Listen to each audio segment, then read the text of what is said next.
are you? Welcome on in. Podcast by George. Another podcast by George. Podcast by George. Border to border. Coast to coast. Podcast by George.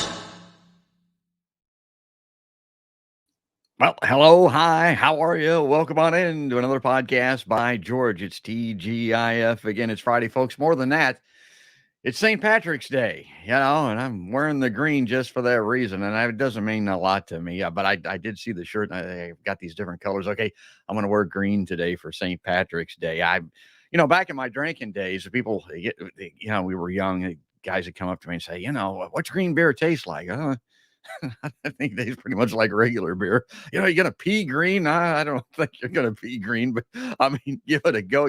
Here's one thing I do know. Green beer, when you're puking it up to your nose, it pretty much, that's just like regular beer, folks. That's what So anyway, that's my intro for St. Patrick's Day. Tread carefully out there, folks. Let's talk about the show today. And I got a returnee that's coming back on that is one of my all-time faves. I love this guy. It's one of the reasons I do the show, folks. I've been talking about this a lot lately because I got interviewed on Julie Gammick's Substack show. And they asked me, why do you do the show? And I told them I want to be part of this left-wing fabric that's being censored, that isn't being allowed on the national news. You got the right wing, you got the militant middle wing, the right wing, basically, the Democratic Party that's on MSNBC and CNN. You got Fox on the right, but you got nobody on the left. You don't get to see Matthew Hoh as an example. So that's what I'm doing. And then I told him kind of the deep, dark secret behind doing the show is I get to be friends.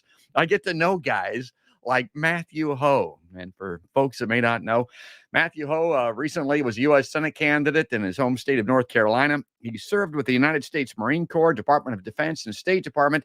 Prior to his assignment in Afghanistan, Matthew took part in the American occupation of Iraq, first in 04-05 and then 06-07 in Anbar province as a Marine Corps company commander. When not deployed, Matthew worked on Afghanistan and Iraq war policy and operation issues at the Pentagon and State Department from 2002 to 2008. But then he resigned in protest, and he was a regular on MSNBC. Hell, they had his makeup kit there for him. He was on so often. But then guess what?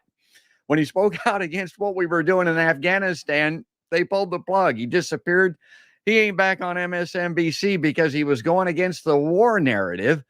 Unbelievably, now he's been proven correct after all these years. They're still not bringing him back. He ought to have a seat on Meet the Press, as far as I'm concerned, for that reason, if no other reason.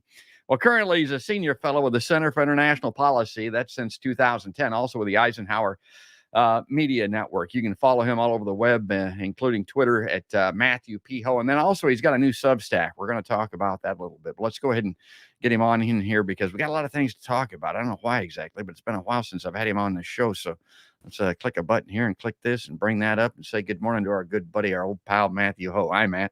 Hey, George. How you doing? Happy St. Patrick's Day.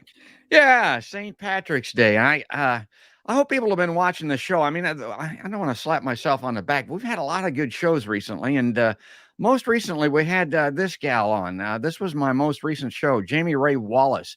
She's one of these East Palestine victims, and I was thinking of you I think of you a lot because you've got these areas of expertise that come up on the show all the time. But I talked to Jamie Ray about what the government should be doing to try to make these people whole. And she's one of the first people to tell you that she's one of the poorest, and she doesn't want to be rich. She just wants to be safe. She just wants the government to move the people out of East Palestine. And I said, well, there's people that'll bitch about that because they're going to say that we don't have the money. So I did a little quick math. I'm going to bring this up. This is one of my fast facts. This will come between Matt and I on screen. People can see this in video. For people listening in audio, I'll read this and you might check my math because this isn't my strong area, but I think this is correct, folks. For people that say that we can't afford to make these people in East Palestine whole financially, what if we gave East Palestine residents a duffel bag and we filled it with money, $100 bills? Let's say we gave them $1 million each. That's 4,761 residents in East Palestine. Times $1 million, folks. That's $4.7 billion. To give each one of those people, innocent victims who did nothing wrong, who have been poisoned and put out of their homes, $1 million. Instead of a GoFundMe, instead of a candy jar at the convenience store, the government stepping in and doing what I want my government to do, to help people that need help in the country. Okay, the 2023 NDAA is $860 billion with the other money tossed in there. And I don't even think that accounts for the money that we're throwing at Ukraine. It's somewhere around $1 trillion. Well, anyway, this math that I'm using, this formula that I'm thinking about, Matt, that equals 0.5% of the NDAA, not only to help American people, but innocent victims of corporate America, the damn railroad, and the government. What do you think of that math? It's I was just doing some quick math myself because you got me thinking about some other things as well, right? I mean, if this bank bailout we saw, or these right this past weekend, that was about $200 billion. Yes. So that's 2% of what it would cost to do, as you suggest, for the people of East Palestine. You know, last year, the Congress and the White House pushed forward the semiconductor chip manufacturing subsidies. That's about $50 billion. So that's what, about 10% of what it would cost to do this, for what we are doing for the semiconductor industry, for what we're doing for the banks, for what we're doing for the military. I mean, one aircraft carrier costs about $13 billion. So again, I mean, that's 1/3 of what it costs for one aircraft carrier to do, as you recommend, to bail out the people of East Palestine who did none of this to themselves. So the idea that the government is going to come in and help you, and actually today we were just talking about before we started, the Guardian reports that what was the actual phrase they used? So the Guardian reported that the soil tests came back, and the soil contains levels of dioxin hundreds of times higher than what's considered safe. It goes on to say the findings also contradict assertions by the EPA, which told Congress last week dioxin levels were very low. So, you can't even trust that they're going to do the right thing. This isn't even an incident of where they're not doing the right thing because they're being proven incompetent or because they don't have the resources, which those things are also true. But it's a question of them choosing to do the right thing here. And you can see how quickly they chose to do the right thing for the banks, the semiconductor industries, for the military. I mean, I think a lot of people point to the $113 billion that's been appropriated for Ukraine over the last year. And certainly there's an argument worth having it. But I think the why people are upset about that is the alacrity, right? The speed at which that money got funded, that money got provided without any debate, without any conversation about it. And if you tried to have a conversation, you were shouted down. And the same with the banks, the semiconductor industry, the military industrial complex. There's no argument. It just goes to them. Meanwhile, people who need support, who are relying upon their government for help because they've had this massive catastrophe. I mean, it came out of black of night. A train came into their town, derailed and destroyed their town, possibly poisoned it forever, killed the animals in the area, poisoned the water, on and on. This is what we have a government for. I mean, even my libertarian friends would agree that this is like one of the things where you're supposed to band together and, pull your resources and come in and help those who've been affected by a tragedy, by an accident, by an emergency, however you want to describe it. And so, the fact that we can't do for the people of East Palestine what we do for the banks and for Lockheed and for IBM or whoever, it says a lot about who we are.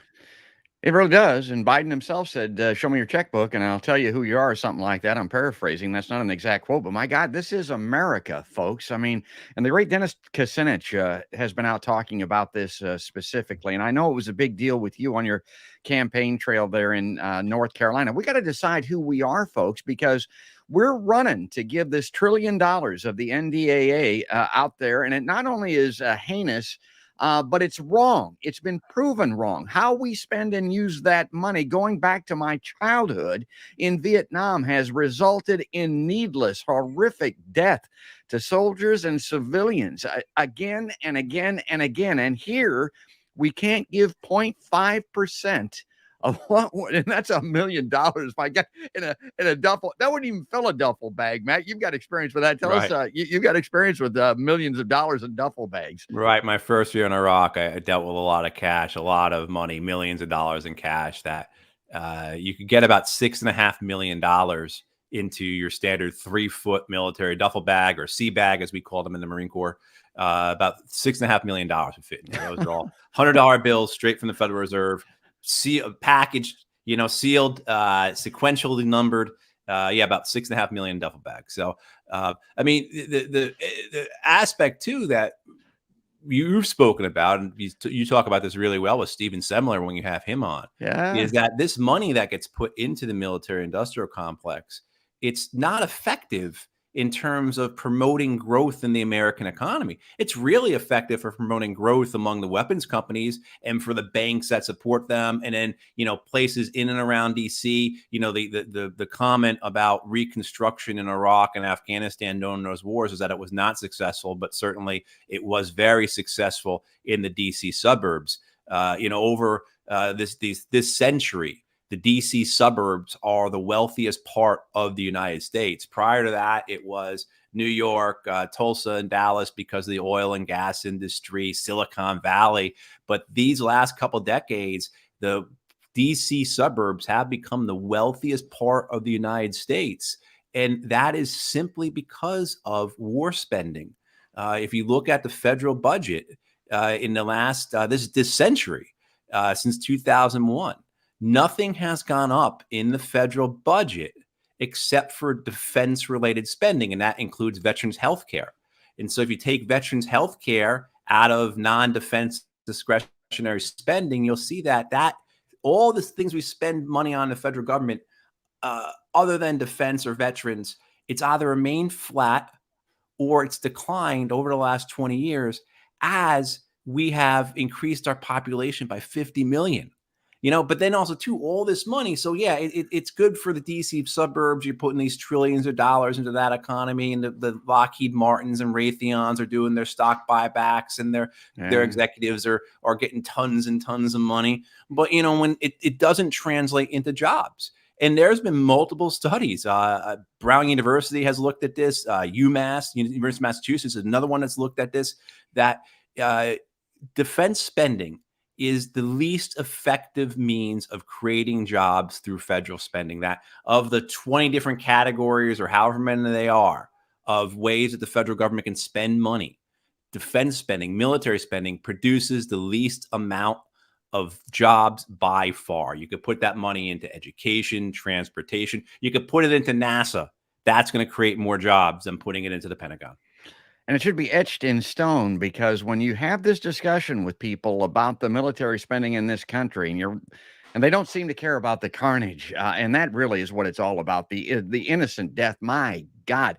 But they want to fall back on the money, and they want to tell you about the job creations, about the employers, about the benefits for the people in the military and that type of thing. But Matt's right. You can get in your car, drive to North Carolina, get in your car and drive an hour out of DC. You can find people living in trailers with no doors on them. I mean, honest to God, I mean, right there at the foot of the pyramids, the pharaohs there in Washington, D.C. And we can start anywhere. But and I want to bring this up on screen too. This is from a viewer right now, the great Courtney Conover. She says priorities. I mean, that's exactly right. That's what we're talking about here. That pretty much sums it up. I'm going to bring this article up, Matt. This comes out of your Twitter feed. So you said, so glad we had last month's measured, rational, and calm episodes of balloon shoot downs to provide the confidence that the White House won't react hysterically to Russia's downing of a U.S. drone over the Black Sea. And I've got a couple of graphics here. I want to show people the proximity of the Black Sea to Russia, folks. It's right there. We're flying drones around in there. Okay, here's my next graphic. This is the Gulf of Mexico. Got a couple of arrows here. It's called the Gulf of Mexico because of Mexico, folks. There's its proximity. There's the Gulf of Mexico in proximity to, let's say, Naples, Florida, for God's sake. What if Russia was flying drones around in the Gulf of Mexico? How would we react to that? People have got, and that it's this what if thinking, but it really does apply. And I wanted to, and this guy, again, I thought of you when I read this in The Hill. The F-16 fighter jet sent to shoot down the aerial object over Lake Huron this weekend. That's a little dated, but missed with its first missile. It missed with its first missile. This was reported a little bit, but people didn't pick up on this. I looked at that and I thought, what in the hell? Joint Chiefs of Staff Chairman General Mark Milley confirmed that. The first shot missed, the second shot hit, Milley told reporters following a meeting of the Ukraine Defense Contact Group in Brussels. Are you slapping yourself on the back here? So there's, and the country right now is inundated with the release of, on cable TV of Top Gun Maverick, and if you look at that, it's a propaganda film for the military, basically. But again, I was thinking of you when I saw this reporting on that particular story, Matt, before I ever saw your Twitter feed, because of the story that you told about when the wall came down in Berlin. On the other side were the Soviet tanks that had been parked there ominously for months, years, or whatever. The damn things wouldn't start. They couldn't get them going when the war came down. I mean, that reminds me of shooting at this balloon with a rocket. And you talk about the expense, the cost of all of this technology. They missed a balloon. Yeah, the story about East Germany and the Berlin Wall, that comes from Andy Basovich, who heads the Quincy Institute now. Former professor, was a colonel in the army. His son was killed in Iraq. He himself is a Vietnam War veteran, and he was a tank commander. I think he had a regiment or a brigade in West Germany at the time. At the end of the Cold War, when the wall came down, and he and his fellow army officers went over. I guess they got chummy with the Soviets or the East Germans, and they went over and they visited. And they said, and he writes about this in one of his books, this experience, like this kind of devastation that they endured, going to see this great enemy, which they had devoted their entire lives, their entire careers towards fighting, getting there, and they couldn't start their tanks up. Whether it was the Soviets or the East Germans could not start and could not get their vehicles going. And I think he said that at one point they did get one up and running, and then it immediately caught on fire. The engine caught on fire or something like that. I'll give the Air National Guard, I guess it was the Michigan Air National Guard, a pass on missing the balloon because it's even more absurd than I think people recognize if they haven't seen all the reporting on this, because what they were trying to shoot down was literally a party balloon. The thing is literally Hobby about the balloon, same size as the balloon you get in the supermarket for your wife's birthday or whatever, and so this it's pretty impressive they hit it actually at all. They cost almost $1 million between the two missiles to hit it. But the idea that you did hit this small thing, that's pretty impressive. But the idea that what you're shooting down was a party balloon, Pico balloon, that belonged to this hobby group, and they launched these. I was just talking to a friend of mine who used to do that kind of stuff when he was a teenager, but that was kind of the point of what I said, and thankfully the White House has not reacted aggressively, has not reacted hysterically to this downing of the drone, unlike many members of Congress, like Senator Lindsey Graham, who's calling for the United States to go out and shoot down Russian aircraft, escalate this thing, because that's the danger. Is this is what we always so concerned about, is that one event is going to escalate into another event, and then just as you have your Lindsey Grahams here, Putin has his Lindsey Grahams as well. I mean, we like to think of Putin as being a monster, and there's many things that tribute to that, sure, of course, but there are much worse people in Russia than Putin. He has people to his right that are extremely nationalist, very aggressive. They are very angry with him because they don't feel he's being tough enough in Ukraine. They feel he's holding back. This is the real danger of this idea that we're going to get regime change in Russia, because who's going to replace him? It's going to be these people that are much worse than him.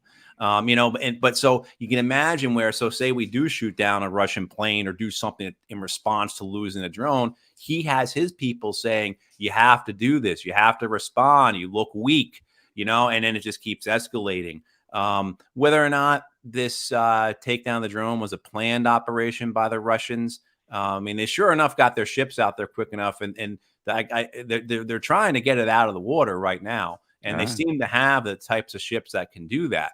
But whether it was a planned operation or this was just some maverick pilot who decided to do it, I mean, the video is pretty intense, and it looks like they accidentally hit it, because I can't imagine that any pilot wants to hit another moving aircraft. But just the fact that they were doing that is pretty gutsy, to say the least.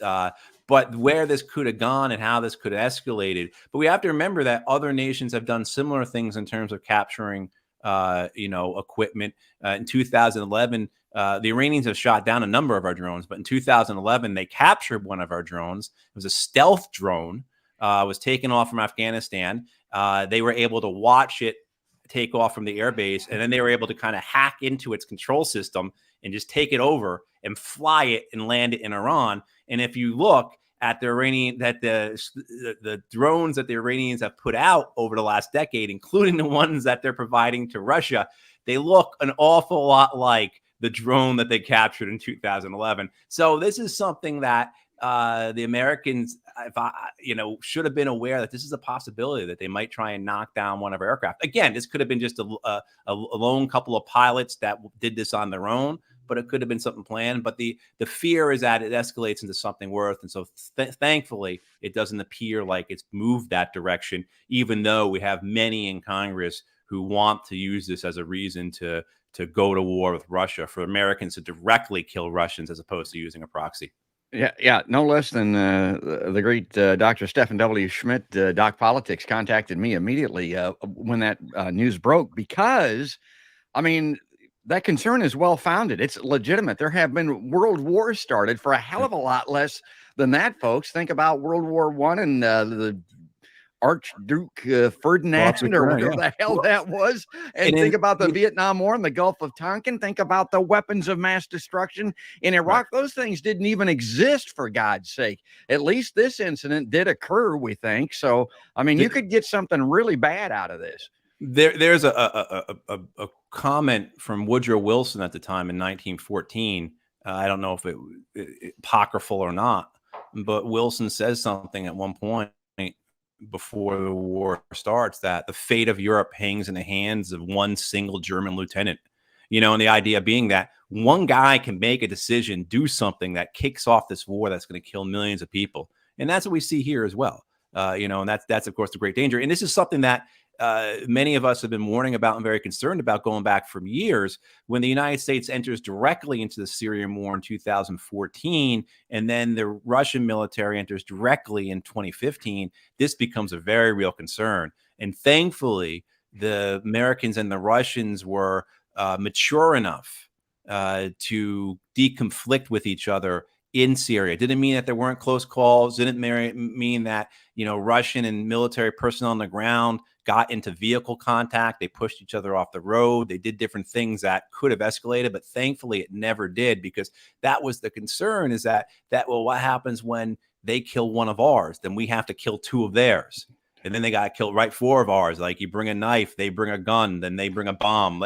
That type of it's common sense. I shy away, I think, or I try to shy away from using analogies in terms of talking about nations, and because it just doesn't work. I hate the analogy about the federal budget being similar to a household budget. It's not, but sometimes they do work. And in terms of, particularly when it comes to emotions and decision making and conflict, oftentimes like that common sense of like, well, your neighbor did this, so you did to your neighbor, and you can see where that goes, can also apply in terms of international conflict. But thankfully, like I said, we haven't seen this escalate. But it could. And this is one of the major reasons that so many of us are calling for negotiations in the Ukraine, de-escalate the war, try to get it to some point where you're not on this escalatory path. But unfortunately, that's in terms of the larger war. That's what we keep seeing, throwing more into the war, the idea that more will win, when all it does is just expand the war and make it worse and, deepen the stalemate, et cetera. You know, you don't have to be a great deep thinker. I'm not. I mean, you just look at this stuff on a cursory basis. I'm glad you brought up the situation in Syria because there are a lot of people that are jumping up and down about Ukraine and Putin's invasion of it, saying it's a sovereign nation that he invaded. It's a war crime. We ought to go pop the top of his head off like a Pez stick, like we did with Saddam Hussein in Iraq. Well, Syria, as an example, we still occupy a third of that nation, the part that has the oil and the wheat fields and that type of thing. It's a sovereign nation, folks. I mean, can you say Iraq? Can you say Afghanistan? Can you say Vietnam? What the hell? But anyway, I'm going to get to the great Aaron Mate's got great reporting on Syria. Go check that out there, and because he's been on my show, and where does he have it? He has it on not Bloomberg, Substack. Yeah, this is this left-wing fabric that I was talking about before. This is where Seymour Hersh has been relegated. This is where he has to do his reporting on Nord Stream 2, a Rosetta Stone for American hegemony, or what hegemony they call it, the imperialism of America. Seymour Hersh is on there. Chris Hedges is on there. Aaron Mate's on there. And now you just started up a Substack. You're moving to Substack, Matt. Right. Yeah. So I've had a blog on WordPress for the last 9.5 years, and just moving it to Substack, it's a better platform. I realized that once I started kind of monkeying around on Substack. You're on Substack, George. Yep. Yeah. So Podcast by George on Substack. It's just a good, friendly, easy to use platform that's pretty versatile. So for journalists like Aaron Mate or Seymour Hersh, it's really excellent. For people like me who just need a place to post commentary sometimes and post, the different interviews they do, and just more of a repository, a library, I guess, or a catalog, it works out really well as well. So yeah, Matthew Hoh at Substack, or I don't even know what the address is. You can put it back up. I've got it on the screen here, yeah. But no, thank you for sharing that. Yeah, it's MatthewHoh.substack.com, and go there, folks, because that's where you got to go to get to the truth tellers, because they're not being platformed. I mean, they're being marginalized. My God, Seymour Hersh, I just saw him interviewed with Chris Hedges, as a matter of fact, and he's just, like everybody, doing head shaking about the fact that the New York Times won't even carry his reporting on Nord Stream 2. This is the guy that reported on My Lai in the New York Times. He revealed that. By the way, he said on this show, Matt, maybe you're aware of this, he underreported purposely a little bit that My Lai situation. It was worse than what he had reported on. And that's hard to believe, folks, if you look into his reporting on My Lai in Vietnam, that it was underreported. He said he didn't want every South Vietnamese soldier hunting down Americans, killing them because of what he found had occurred there and what similar incidents like it. So, he reported on that. He was the New York Times guy that was one of the front people on Watergate, as an instance, which is a Rosetta Stone for all the neoliberals in the world when it comes to politics. Abu Ghraib. He was the guy that, he's that guy. That's who Seymour Hersh is.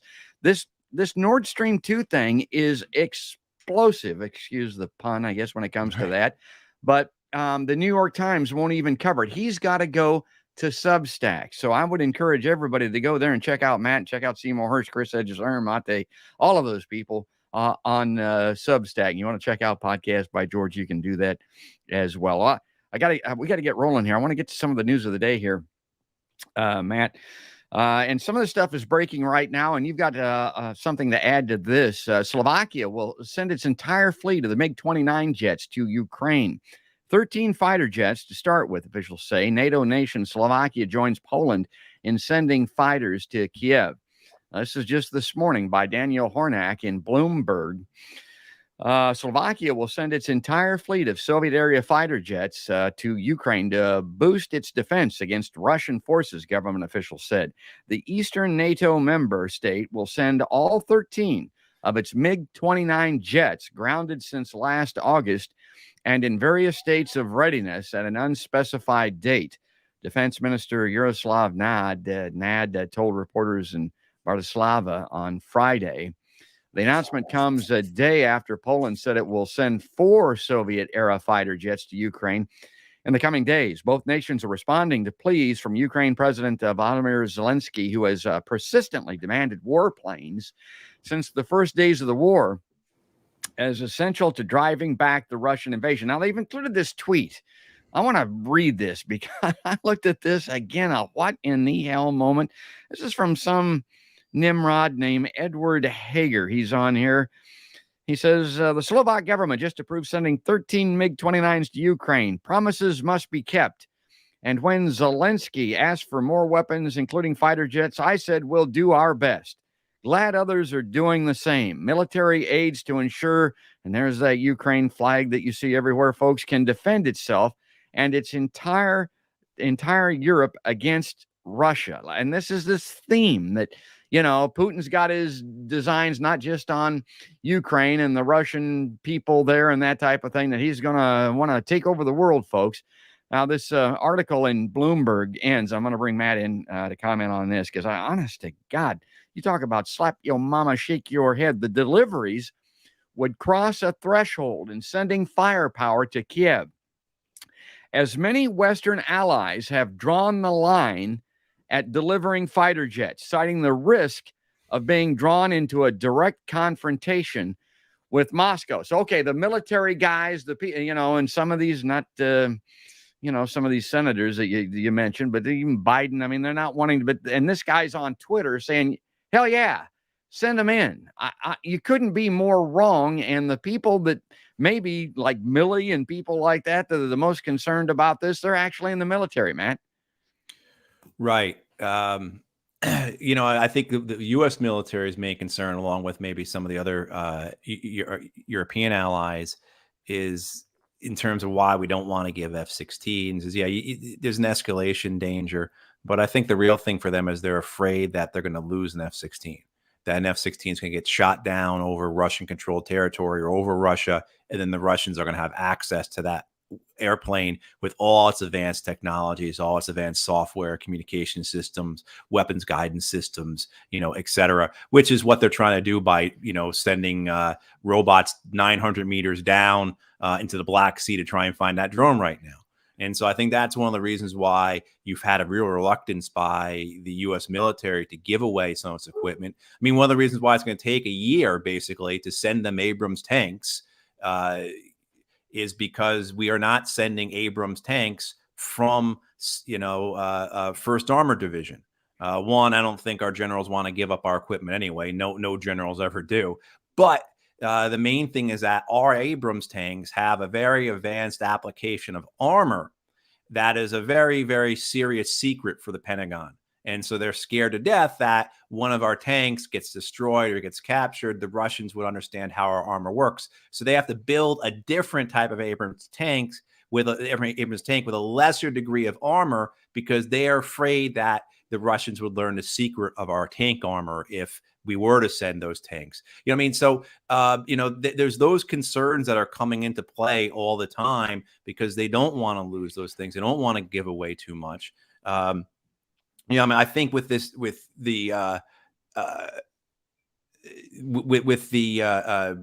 announcement about these MiG-29s going there, and not a whole heck of a lot. This is not going to shift the war in Ukraine's favor by any means. They're not in very good shape. You see the comments coming from both Slovakia and Poland. Poland is sending 4 right now, which basically, paraphrase what they said, are the 4 that can fly right now. And then we're going to fix the other ones up and send them as well. Slovakia, you saw in the comments as well. We're going to get them functional. And that, and so I don't know if that means we've got to change the oil out, and just give it a good checkup, or actually these things need some real help to get in the air because they're old. These are Soviet era aircraft. There's talk that the Americans and the Brits and some others are trying to modify these aircraft as well as modify our weapons so that these aircraft can fire American missiles, British missiles, drop American bombs. Yes. Basically, they become platforms for delivering weapons, which would be very helpful for the Ukrainians. If they could fire American air-to-air missiles, that would help them shoot down Russian drones, shoot down Russian missiles. I don't think we're going to see any dogfights between the two sides because the Russians, the same way as we're holding back our best stuff, the Russians are doing the same. A lot of people said, well, the Russian Air Force really hasn't been involved, and they haven't been. It's all really been missiles and rockets and drones. They're holding back their aircraft, I think, for the same reason that the Americans hold back their aircraft. They don't want one getting shot down, and then we understand what their technology is like, how advanced they are, how their systems work, etc. The other thing too is that it's for range, for reasons of range, you can fire missiles much farther when you launch them from aircraft than when you launch them from the ground. And that's another thing, is that if you get these aircraft or more of these aircraft, you modify the American missiles, the British missiles, you might be able to launch longer range missiles deeper into either Russian held territory in eastern Ukraine or into Russia itself. So I think those are the advantages militarily, but that's not going to change the balance. If they had these aircraft 6 months ago when the Battle of Bakhmut started, I don't think it would have made any real difference. This is mainly a morale boost, shows people of Ukraine and the Ukrainian military, we have people on our side. It's also meant to encourage other nations to give. When the whole big tank thing happened a few months ago, once Germany finally said, yes, we will give Leopard tanks, and the Poles also too, always leading on this, Poles are very aggressive in their support for Ukraine. Once that happened, it became like a snowball. And I think that's what Poland was hoping here. And you saw, they said, okay, we'll give 4. And then Slovakia the next day is like, we're going to give away our entire fleet. Now, I want to throw a little bit of cynicism into all of this. I guarantee that tied into sending these aircraft are assurances that they're going to be buying new aircraft, American F-35s, and Poland's already in line to do that, as well as they're buying some South Korean aircraft. But I'm sure the Slovaks are going to be, lining up after they've given away their entire fleet of MiG-29, say we have to replace these, and we need new F-16s or new whatever. So they all have their own military industrial complexes. And of course, their generals are just like our generals. They always want more. So just to throw a little cynicism into this, how this is self-serving in many ways for these militaries to be giving away their equipment because they're getting newer, better stuff to backfill it.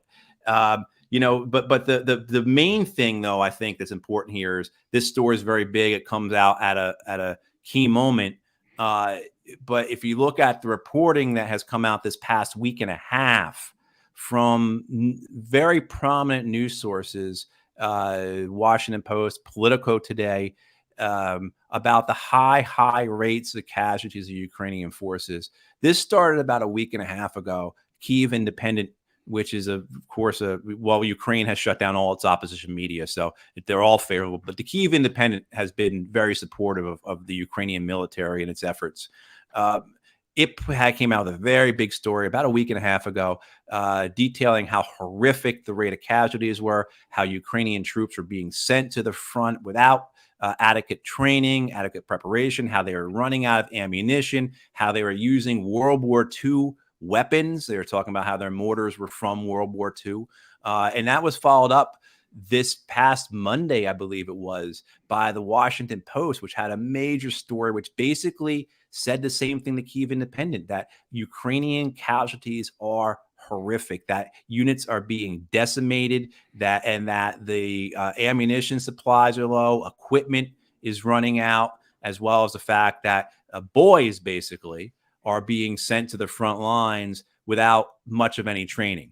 And that the life expectancy is, measured in hours or maybe at most a day or two. And then today, Politico had another major story stating that Ukraine has had 100,000 soldiers killed in the last year, not wounded, killed 100,000. So you're talking about casualty rate of then, if that's the case, and say you even have a very high killed to wounded ratio, higher than what you would expect, just say it's 2-to-1, which would be much higher than expect. You're talking then about 200,000 total casualties. More than likely, you're talking about 250 or 300,000 total casualties. Ukraine's army was 700,000. I mean, you were talking about just a destruction of the Ukrainian military that cannot be sustained. And in fact, that the Kyiv Independent reports this, the Post reports this, Politico reports this. American officials are saying more and more openly that this war cannot go on for a long time. Lloyd Austin, who's in Australia, there's a big deal this week where the U.S. is going to sell Australia submarines. And, the Australian Prime Minister and the British Prime Minister meet President Biden in San Diego aboard a submarine to seal this great submarine deal. Just announced today we're going to sell 200 Tomahawk missiles to Australia. I guess that's what Lloyd Austin is doing in Australia right now. Of course, Lloyd Austin, former board member of Raytheon, announcing this $1 billion missile sale.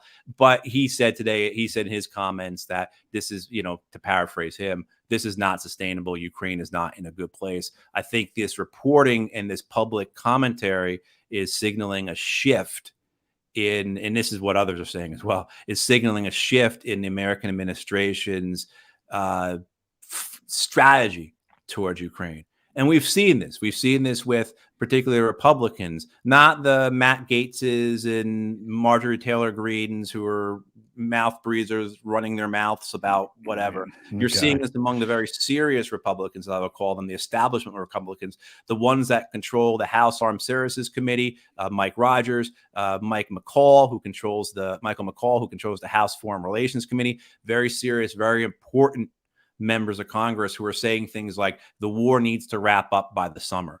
So I think the problem, though, just to top this off, to make it even worse than it is, the problem is that I believe, and this is what the Russians are now clearly saying, that they are not interested in negotiating.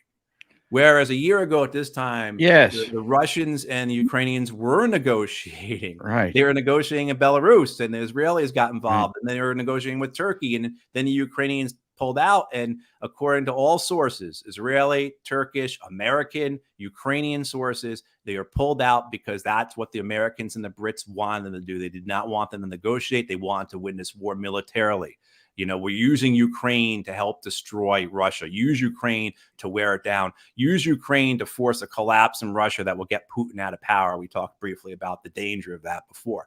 So you have these circumstances where a year ago, and even before the war, because what the Russians were asking for in December of 2021 was basically a return to the Minsk II Accords, which you had before, which it's all things that were attainable and certainly much better than the circumstances now.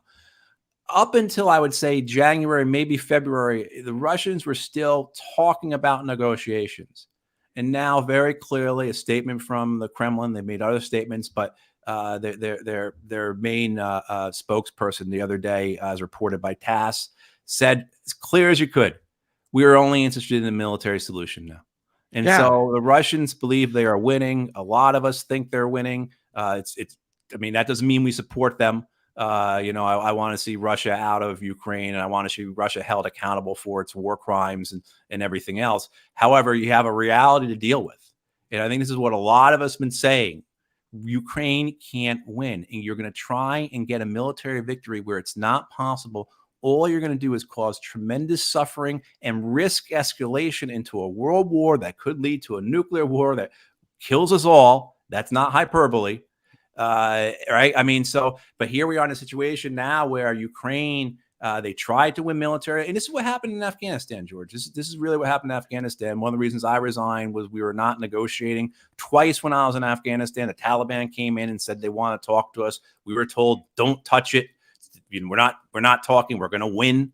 And this is what happens. When you try and win, when you rebuff efforts to talk, you try to win militarily, you lose. The other guy's not going to talk anymore. You've spurned him. You've rebuffed him.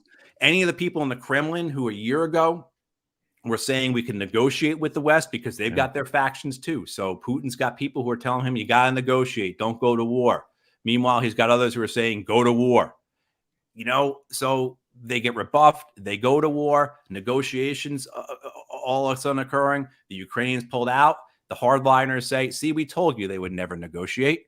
And then a year later, now that the Russians are in this position where they are slowly winning, and, a stalemate benefits them because of their industrial capacity, their manufacturing capacity, because of the size of their population. They have 3 or 4 times as many people as Ukraine does. They are in a much better position just to grind this out and go into this hellish stalemate, which is what it's in. they can keep doing this. Ukraine cannot keep doing this. And so this is why I think you're starting to see these reports now coming up, very prominent, very important. Nobody in DC did not see that Washington Post story. Nobody in DC did not see that Political story today. And so in very prominent places, you're starting to see this type of, we have to rethink what we're doing in Ukraine. And of course, the Republicans have other reasons for it, chiefly because I think a lot of Republicans believe we shouldn't be spending money killing Russians. We should be using that money to kill Chinese. Right. I mean, yeah. So it's not like these guys are looking at it and saying, this is unsustainable. This could lead to a worse situation. This is catastrophic. And there's no way the Ukrainians winning, which I think is how you'd summarize like my perspective on it. Their perspective, I really do believe, is that this is a waste of our time, effort, and money. We should be using it to kill Chinese. Yeah. And I don't know why. Medea Benjamin talked about this on my show. The Democrats seem to want to get Russia. The Republicans seem to want to get China.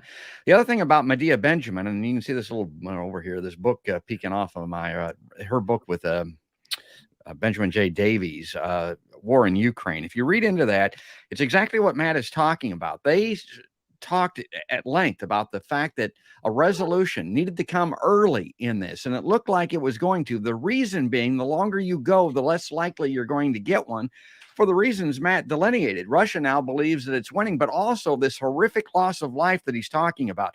And to put that in context, folks, this country is still recoiling in horror, and rightfully so, over the 50,000 casualties in Vietnam, as an example. Just in Ukraine, it could be 100,000, 200,000. Russia has that many again. Well, they don't want to give up and walk away or go to a negotiating table and have all of that blood spilled for naught, which is what those right wingers in Russia will be whispering in Putin's ear. And so that's why you need to sit down and negotiate, have diplomacy, get these things resolved. And that's the way that it's going to end. So you have a couple of 100,000 people in the ground. And if it's just one and it's you, that's all that matters, of course. I mean, these numbers are astronomical, but Matt has talked about this on the show before. Vietnam is a perfect example. My God, you saw the helicopters come out of Hanoi and defeat in Vietnam. They're making our T-shirts. They're servicing our ships in port now in Vietnam. It got settled. It got resolved. Every one of those dead soldiers that I talked about to make T-shirts and service our ships in their ports. That's how this will be looked back upon in the future. So why not get to it? Why not have the peace talks? But we can send tanks, we can send jets, we can do all of these shitty things that we're doing, but nobody can take out a conference room, man. Well, that's because the objective is not peace. I mean, these people in DC have the same concern and regard for the Ukrainians that they have for the Iraqis, the Afghans, the Libyans, the Syrians, the Yemenis, the Somalis, all throughout Africa.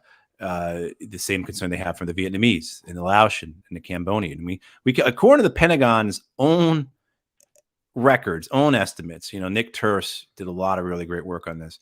The United States killed 5 million people in Southeast Asia, in through the 60s and 70s. 5 million. That's the Pentagon's. God. That's the Pentagon's number. That's not my number or some other left wing, peacenik, pot smoking hippie type, I mean, right? I mean, that's right, exactly. That's what the Pentagon says. My folk.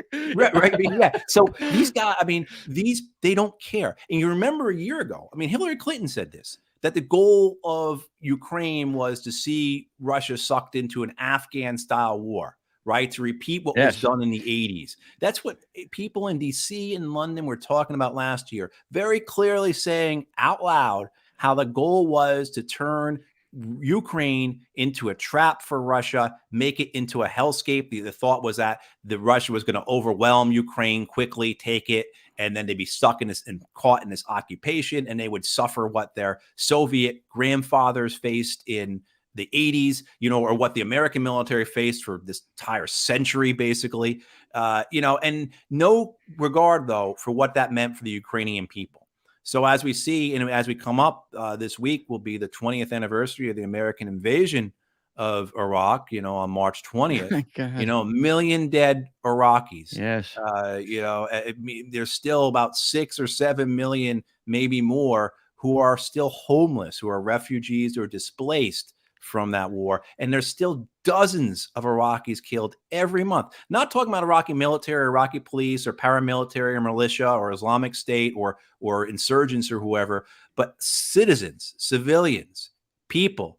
Dozens are killed every month in bombings, gunfire, attacks, what have you. That war doesn't end. And of course, just like we did in Southeast Asia, where we poisoned their land and water basically forever, we've done the same in Iraq. And in Iraq, you have places like Fallujah that have higher cancer rates than Hiroshima and Nagasaki. I mean, the countless numbers, I mean, untold numbers of children are born every day in Iraq, stillborn, born with these terrible, horrible deformities.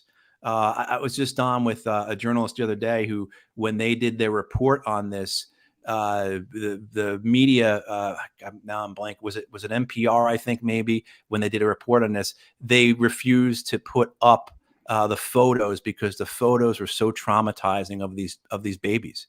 And it really is what we've done there. So even if we were to wave a wand in Iraq 20 years later and make all the violence go away, their children are still going to die for generations in Iraq because we poisoned their water and land with their war. And this is what will occur in Ukraine. Sure. And the idea is that we're going to use Ukraine to defeat. I mean, so that is morally abhorrent. It is also counterproductive, and it's also a strategy doomed to failure, as many of us have been saying for more than a year now.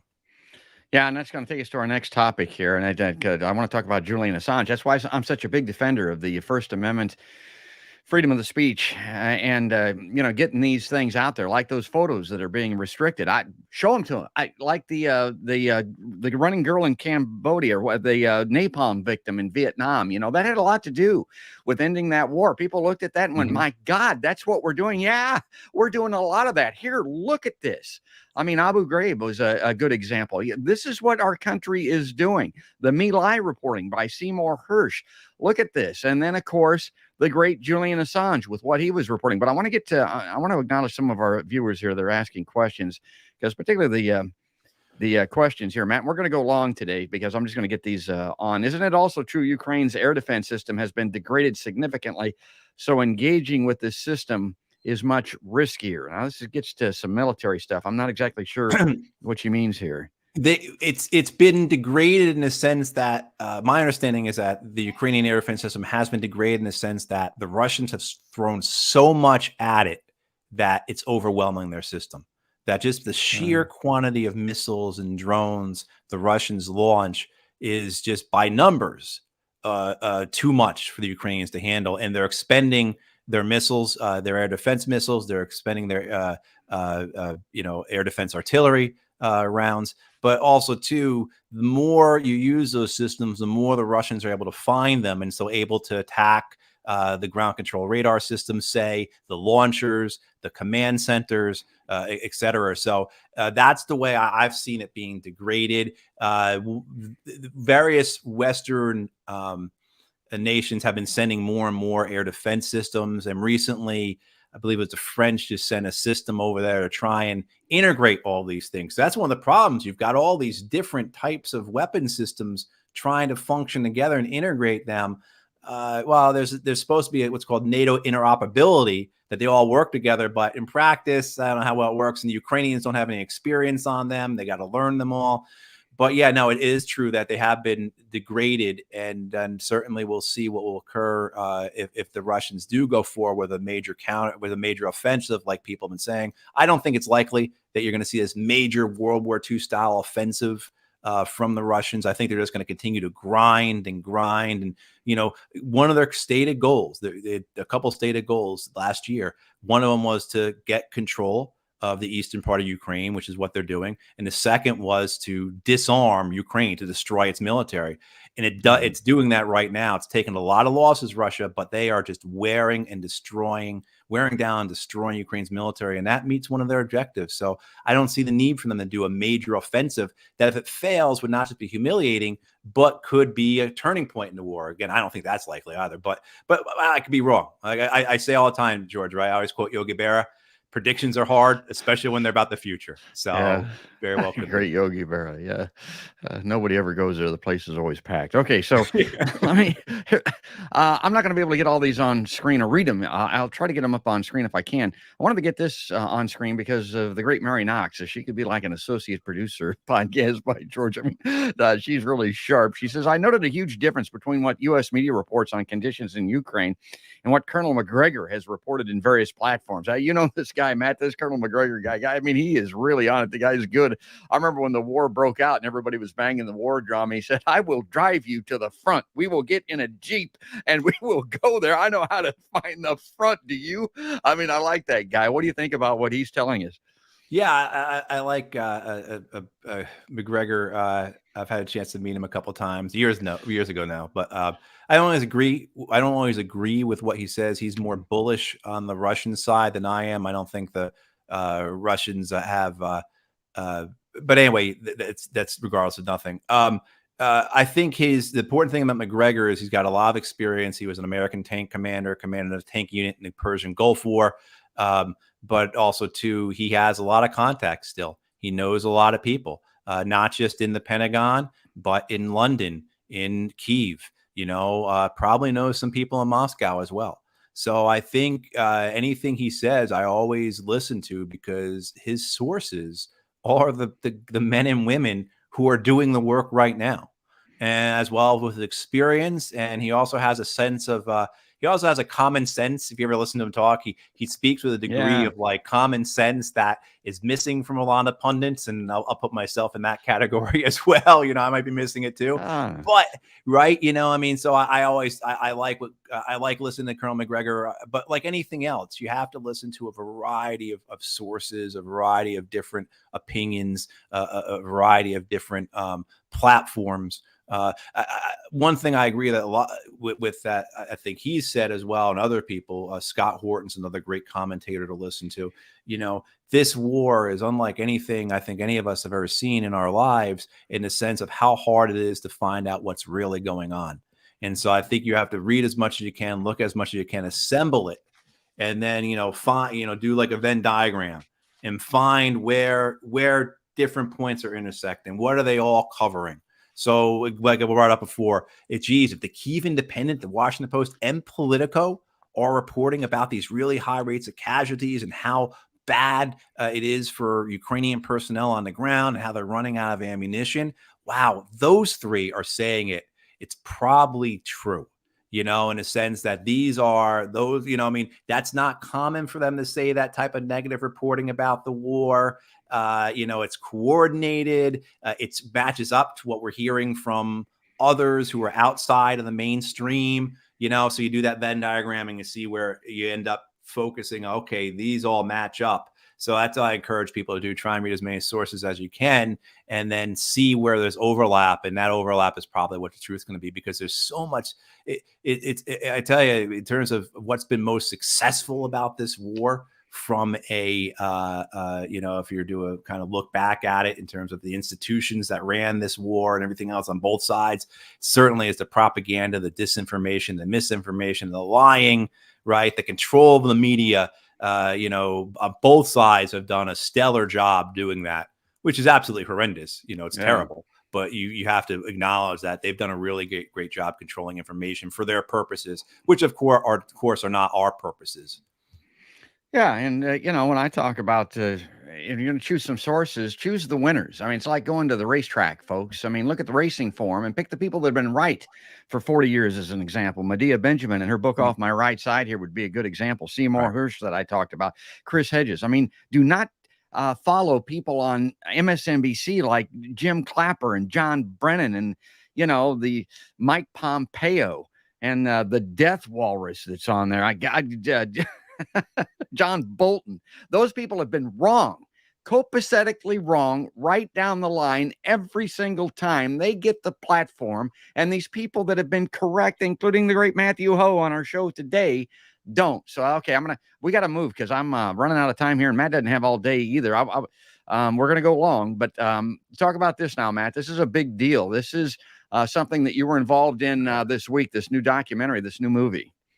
Yeah, absolutely. And just like it says in the tweet, it was an honor to do this. So Gabriel Shipton, who is the brother of Julian Assange, who is sitting in Belmarsh prison fighting extradition to the United States on espionage charges. And we've talked to George. You've done a lot of great reporting, and certainly you've had, certainly a great friend of Julian in the fight to free him. And so Ithaca is a film that Julian's brother Gabriel made about their father, John's efforts to free his son. The film is an amazing film. It certainly goes into and explains Julian's story, why the governments of both Britain and the United States and Norway have been it's not Norway, Sweden, have been prosecuting him, persecuting him, what he did, why he is a truth teller, why, one of the persons who spoke so clearly about the crimes of the wars in Iraq and Afghanistan. Why is that person the only person who is being put in jail for it? But mostly the movie is about John's effort, Julian's father, to free his son. So it's very, very personal film. Julian's wife, Stella, and their children feature prominently. And I think what it does is it's just not the straight, narrative of Julian and WikiLeaks released this video, and then they released hundreds of thousands of secret documents, and this is what those documents said. Then the U.S. got upset, and it shows the human story in all of this, and that's what all this is about. So behind everything that WikiLeaks did, all the truth they told, all the information they gave us about, say, men and women being tortured in Iraq, with U.S. complicity and involvement, thousands of men and women being tortured in Iraq, with the American military being involved in that. Well, the stories of those people themselves, right? I mean, that's what it's about. So this thing about Julian and his father, you pull that apart and you understand that on the larger level, this is ultimately what we're talking about. It's all these human stories. You just said a moment ago, 1 million Iraqis died over the last 20 years because of our invasion, and hundreds of thousands had died before because of our sanctions and our bombings and the Gulf War. 1 million died because of the Iran-Iraq war, which was a proxy war for the U.S.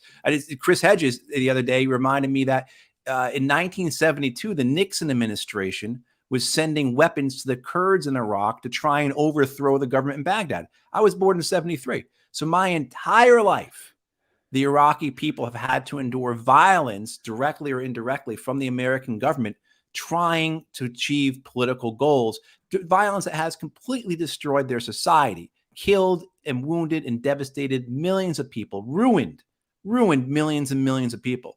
And those are all stories. And I think that's the importance of Ithaca. It tells, again, the bigger, larger, straightforward story of Julian and WikiLeaks. But it also, too, I think it connects people to it in a way that there are real personal stories here. This is something that there's a human depth to that we have to understand. And so when we talk about, say, Ukraine, we talk about how the Ukrainians are being used to try and achieve American objectives, whether that be, making sure that we can put troops and weapons up to up to Russia's border, whether it be the fact that Russia is no longer a competitor for our liquid natural gas in Europe. It's no longer a big competitor on the world stage for its petroleum, benefits American companies, on and on and on.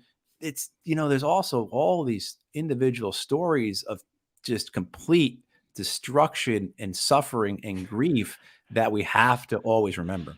Had Suzanne Murphy I'll never forget that film clip. Madeleine Albright saying that it was worthy of it.